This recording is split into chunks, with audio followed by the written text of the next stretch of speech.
So, yeah, we just read chapter 26. Arthur went to his community service with Mr. Hampton, and he noticed that there was no note on the cart, and there was no cart, and no one was really around, but he notices that the door is like ajar. It's like a little bit open, and he's all freaked out, so he kind of hollers into the door, or into the room, into the garage, and doesn't hear anything. Oh wait, he hears a can fall, right?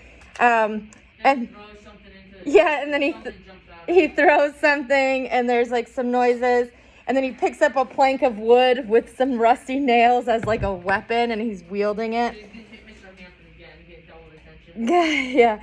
So he starts to go in, and he's like freaking himself out. His heart is pounding.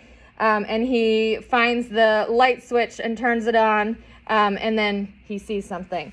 So we are on chapter 27. This is page 124. Please follow along.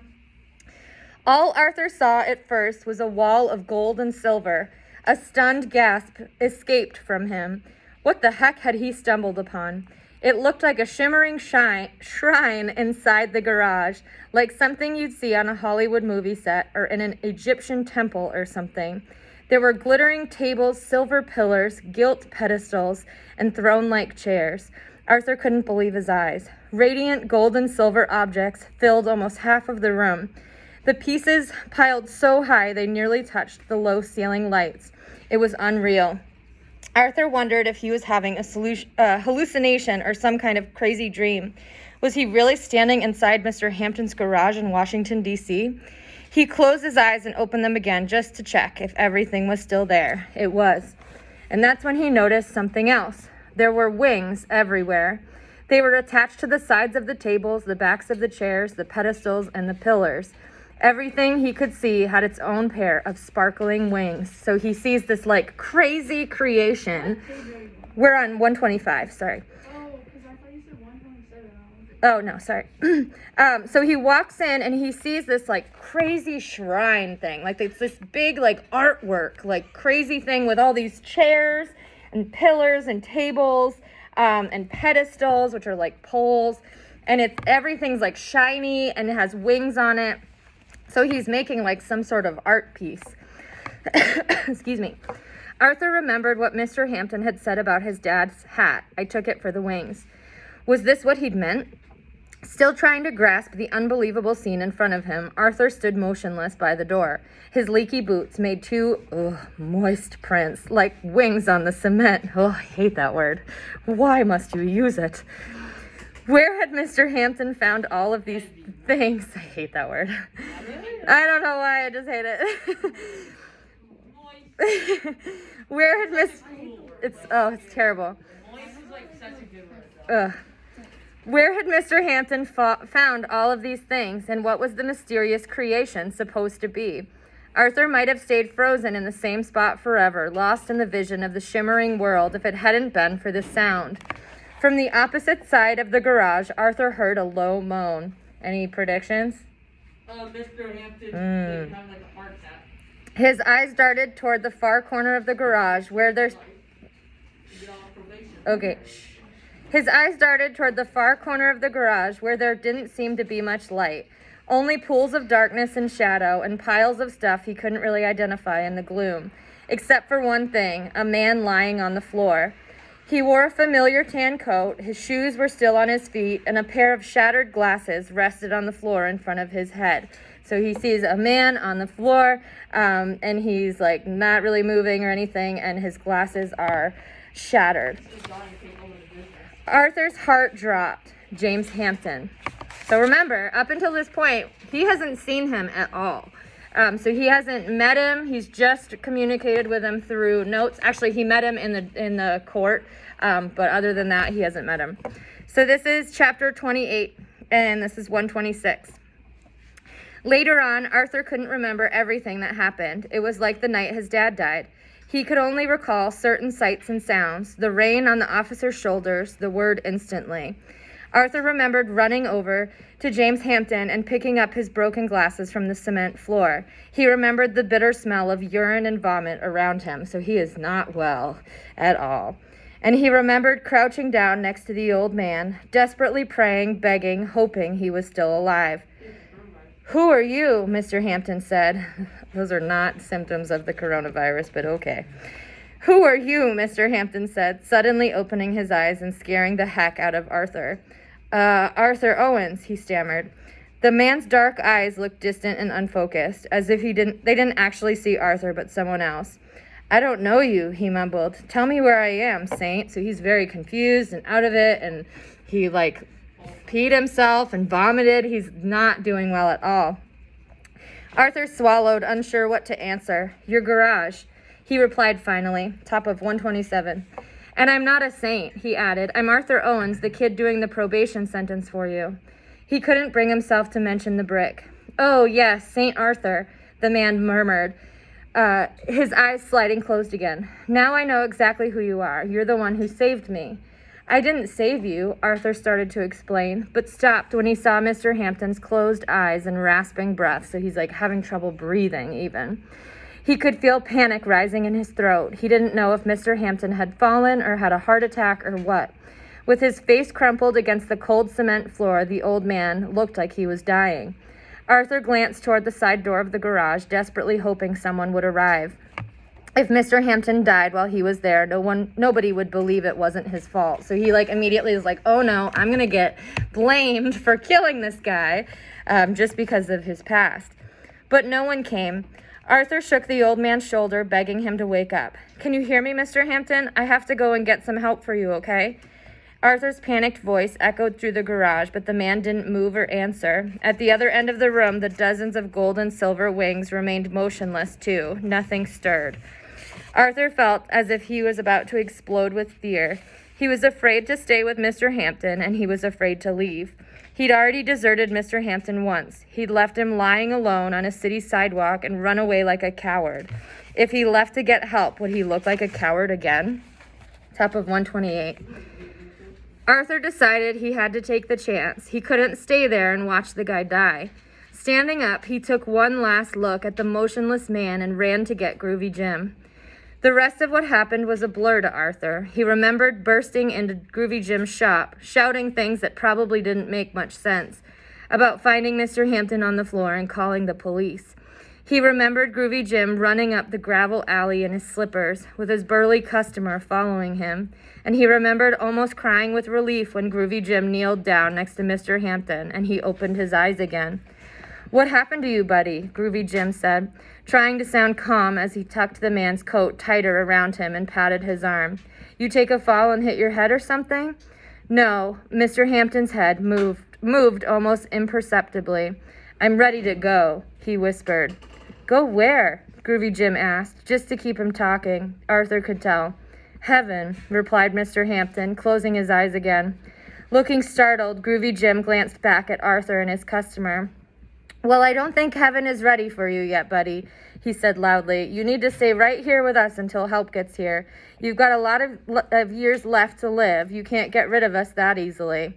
He pointed toward the dazzling display at the other end of the garage. "Man, that's a pretty cool collection of stuff you've got over there. Why don't you tell us about it?" Surprisingly, this question seemed to bring James Hampton back to the real world again. His eyes opened, and he focused them directly on Groovy Jim. "Not stuff," he corrected, sounding irritated. "It's heaven. St. Arthur and I have been busy building heaven." Groovy Jim's eyes darted toward Arthur, who stared at Hampton uneasily. What in the world was the guy talking about? "I've been helping you collect junk, remember?" he blurted out, as if that might jog Mr. Hampton's memory. "Remember the list of the 7 most important things? Foil, cardboard, glass?" He stumbled through the simple list of items he'd been collecting since December. "Exactly," James Hampton said, sliding his gaze slowly toward Arthur. "What else do you think heaven would be made out of?" So we find out that he is making some artwork, and he calls it heaven, his representation of heaven. So we're going to keep going. We have another 8 minutes. So this is chapter, what? Oh, sorry. Yeah, we do. No, we don't. No, it's 8:51. We have like 9 minutes. Oh, that popped off now. No, it's not. Nope. No, it's good.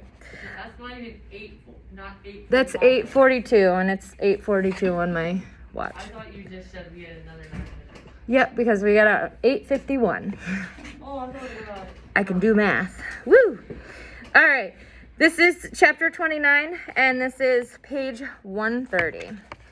All the way to the hospital, Arthur kept thinking about what Mr. Hampton had said. It seemed like forever before the ambulance had arrived for him.